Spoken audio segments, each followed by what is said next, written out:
بسم الله الرحمن الرحيم. ومن أظلم ممن منع مساجد الله أن يذكر فيها اسمه وسعى في خرابها أولئك ما كان لهم أن يدخلوها إلا خائفين لهم في الدنيا خزي ولهم في الآخرة عذاب عظیم۔ اور اس سے بڑھ کر ظالم کون ہوگا جو اللہ کی مسجدوں کو اس بات سے روکے کہ ان میں اللہ کا نام لیا جائے اور ان کو ویران کرنے کی کوشش کرے۔ انہیں مسجدوں میں داخل ہونا مناسب نہ تھا مگر ڈرتے ہوئے۔ ان کے لیے دنیا میں رسوائی ہے اور ان کے لیے آخرت میں بڑا عذاب ہے۔ یہ آیت مبارکہ بیت المقدس کی بے حرمتی کے متعلق نازل ہوئی ہے، جس کا مختصر واقعہ یہ ہے کہ روم کے عیسائیوں نے یہودیوں پر حملہ کر کے ان کے جو جنگجو تھے انہیں قتل کر دیا تھا اور ان کی بیویوں اور بچوں کو قید کر لیا اور توریت کو جلا دیا تھا اور بیت المقدس کو ویران کر دیا۔ اس میں نجاستیں ڈالی، خنزیر ذبح کیے بیت المقدس میں، اور اس بیت المقدس خلافت فاروقی تک اسی طرح ویران رہی۔ حضرت عمر کے دور تک بیت المقدس بالکل ویران رہی۔ حضرت عمر رضی اللہ تعالیٰ عنہ کے مبارک زمانے میں مسلمانوں نے اسے پھر بنایا، اور ایک قول یہ بھی ہے کہ یہ آیت مشرکین کے حق میں نازل ہوئی ہے جنہوں نے ابتداء اسلام میں حضور پر نور صلی اللہ تعالی وسلم اور آپ کے اصحاب کو کعبۃ اللہ میں نماز پڑھنے سے روکا تھا، اور صلح حدیبیہ کے وقت اس میں نماز اور حج کرنے سے بھی منع کر دیا تھا۔ بعض نے کہا کہ آیت مبارکہ اس واقعے پر کے حق میں نازل ہوئی ہے۔ بہرحال مسجد اللہ کا گھر ہے، وہ کعبۃ اللہ ہو تو وہ بھی اللہ کا گھر ہے، بیت المقدس ہو وہ بھی اللہ کا گھر ہے۔ دنیا جہان کی میں وہ جگہ جس کو مسجد کا نام دے دیا گیا کہ علل اعلان جہاں نمازیں پڑھی جاتی ہیں اس جگہ کو مسجد کہا جاتا ہے، تو یہ ہر اس مسجد کے لیے کے حق میں ہے یہ آیت مبارکہ کہ جس مسجد کو لوگ ویران کرنے کی کوشش کرتے ہیں۔ قرآن پاک میں اللہ تعالیٰ نے ان لوگوں کی مذمت بیان کی ہے۔ فرمایا کہ اس سے بڑھ کر ظالم کون کہ جو مسجدوں میں اللہ کے ذکر سے روکے۔ اللہ کا ذکر کیا ہے؟ کس کس چیز کو اللہ کا ذکر شامل ہے؟ کون کون چیزیں ذکر میں شامل ہیں؟ نماز ادا کرنا یہ بھی ذکر ہے، خطبہ پڑھنا یہ بھی ذکر ہے، تسبیح پڑھنا یہ بھی ذکر ہے، وعظ کرنا یہ بھی ذکر ہے، نعت شریف پڑھنا یہ بھی ذکر ہے، صالحین کے حالات کو بیان کرنا یہ بھی ذکر ہے، قرآن پاک پڑھنا یہ بھی ذکر ہے۔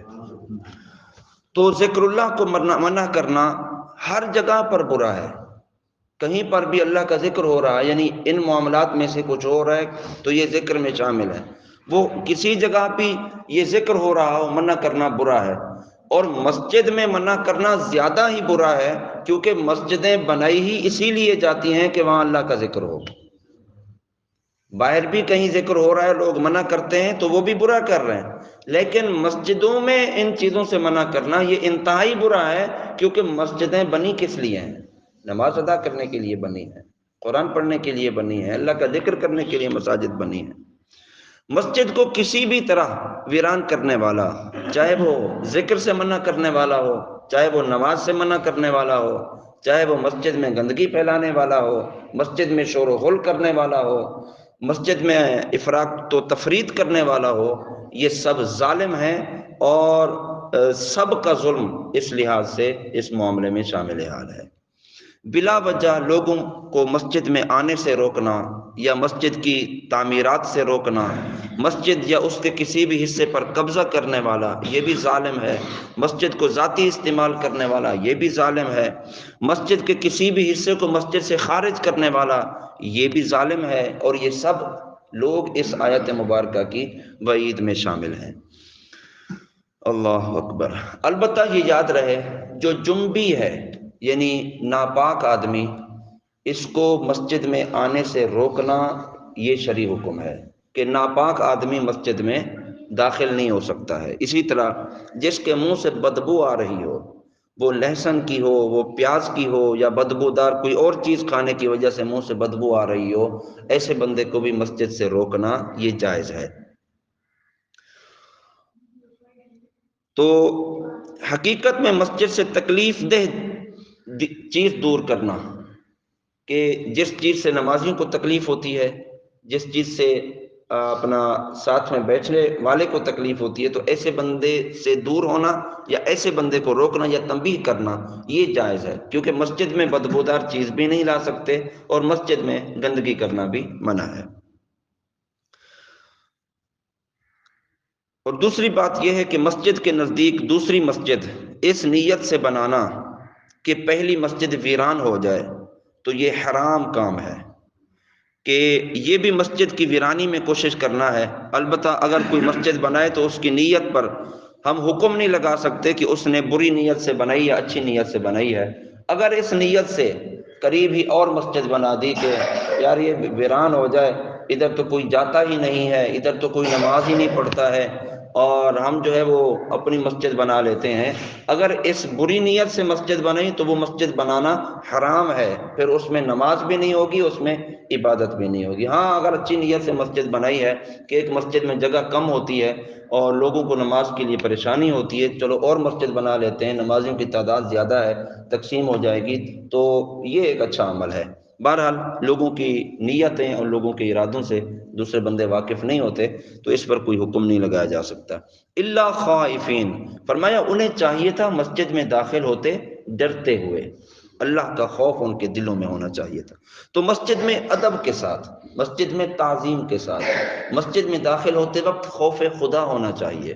مسجد میں نماز پڑھنے والے کو یہ سوچنا چاہیے کہ اس کا رب اس کو دیکھ رہا ہے، یا یہ سوچے کہ وہ خود رب کو دیکھ رہا ہے۔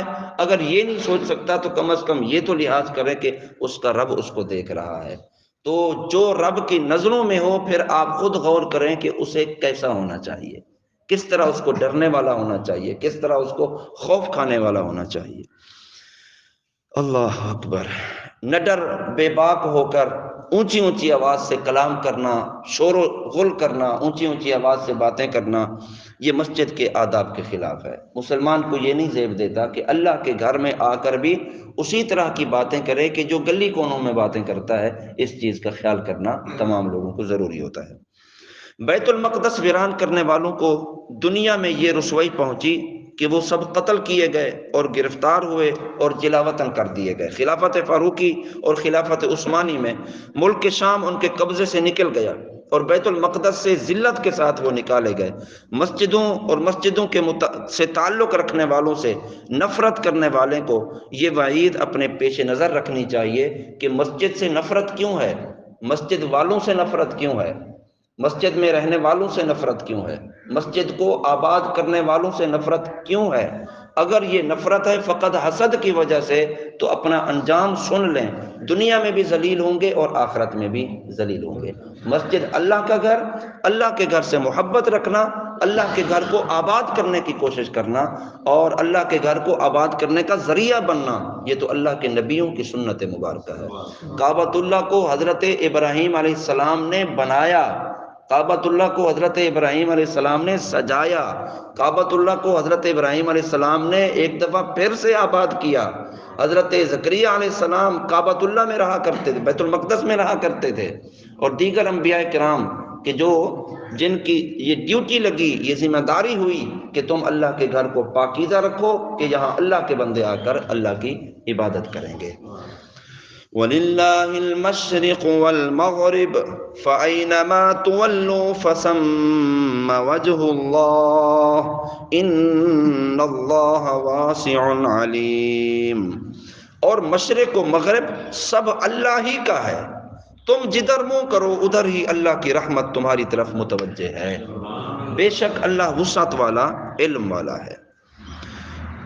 اس آیت مبارکہ کے بہت سارے شان نزول ہیں، ایک روایت تو یہ ہے کہ ایک مرتبہ صحابہ کرام تاریک رات میں سفر کر رہے تھے، رات کا اندھیرا تھا، سفر کر رہے تھے، قبلے کی سمت معلوم نہ ہو سکی، ہر شخص نے جس طرف ان کا دل جما اسی طرف منہ کر کے نماز پڑھ لی۔ صبح کو بارگاہ رسالت مآب صلی اللہ علیہ وسلم میں حاضر ہوئے اور عرض کی، یا رسول اللہ، رات کو تو ہم سمت قبلہ بھول گئے تھے، مجھے بتائیں رات کی تاریکی میں کون سی نماز ہوتی ہے؟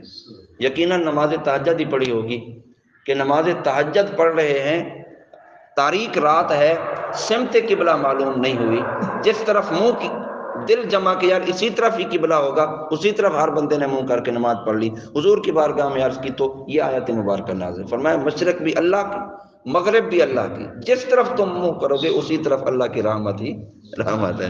دوسرا واقعہ یہ حضرت عبداللہ بن عمر رضی اللہ تعالیٰ عنہ فرماتے ہیں، یہ اس مسافر کے حق میں نازل ہوئی ہے کہ جو سواری پر نفل ادا کرے، اس کی سواری جس طرف متوجہ ہو جائے اس طرف اس کی نماز درست ہے۔ یعنی گدھے پر سوار، اونٹ پر سوار، گھوڑے پر سوار ہوتے تھے لوگ، اور شرعی مسئلہ یہ ہے کہ سواری پر بیٹھے میں بھی نفل ادا ہو سکتے ہیں۔ اگر سواری پر بیٹھے ہیں، سفر کر رہے ہیں، سواری چل رہی ہے تو بیٹھے بیٹھے نفل ادا کر سکتے ہیں۔ تو بھئی قبلہ اگر مخالف ہے، ہم دوسری طرف جا رہے ہیں تو منہ کس طرف کریں گے؟ تو فرمایا کہ جس طرف سواری کا رخ ہے تم بھی اسی طرف منہ کر کے نماز پڑھو، مشرق بھی اللہ کا ہے اور مغرب بھی اللہ کا ہے۔ تیسرا واقعہ یہ ہے کہ جب خانہ کعبہ کو قبلہ بنایا گیا تو یہودیوں نے مسلمانوں پر اعتراض کیا کہ بھائی بیت المقدس کا رخ تو دوسری طرف تھا، کعبۃ اللہ کا رخ دوسری طرف ہے، اب ادھر منہ کرنے والے اب ادھر منہ کیسے کریں گے؟ یہ کیسے ہو سکتا ہے؟ تو آیت مبارکہ نازل ہوئی، فرمایا مشرق و مغرب سب اللہ کا ہے، جس طرف اللہ نے حکم دیا تم اسی طرف رخ کر کے نماز پڑھ لو، قبول کرنے والا تو اللہ تعالیٰ ہی ہے۔ جب یہ آیت مبارکہ نازل ہوئی، ادعونی استجب لکم، کہ تم مجھ سے دعا کرو میں تمہاری دعا قبول کروں گا، تو حضور پر نور صلی اللہ علیہ وسلم سے پوچھا گیا کہ کس طرف منہ کر کے دعا کریں؟ اس کے جواب میں یہ آیت نازل ہوئی، مشرق بھی اللہ کا اور مغرب بھی اللہ کا، تم جس طرف رخ کر کے دعا مانگو گے اللہ تعالیٰ تمہاری دعا کو قبول فرمائے گا۔ اللہ، تو معلوم ہوا کہ قبلے کی سمت معلوم نہ ہو سکے تو جس طرف دل گواہی دے، دل کہے کہ یار ادھر منہ کر کے نماز پڑھ لو تو نماز ہو جائے گی۔ خانہ کعبہ پھر اسی سمت ہوگا تو اسی طرف منہ کر کے نماز پڑھیں، اور باقی اس کی تفصیل باقی کتابوں کے اندر موجود ہے۔ بہرحال اللہ رب العالمین کے لیے کوئی جگہ مخصوص کرنا اور کسی مکان کو مخصوص کرنا یہ ناجائز ہے۔ رب العالمین کی ذات ہر وقت، ہر جگہ، ہر لمحہ اور ہر جہت میں موجود ہے۔ اگر کہیں کوئی ایسا معاملہ پیش آتا بھی ہے تو پھر جس طرف بندہ منہ کر کے نماز پڑھے اس کی نماز ہو جائے گی۔ اللہ رب العالمین عمل کی توفیق عطا فرمائے۔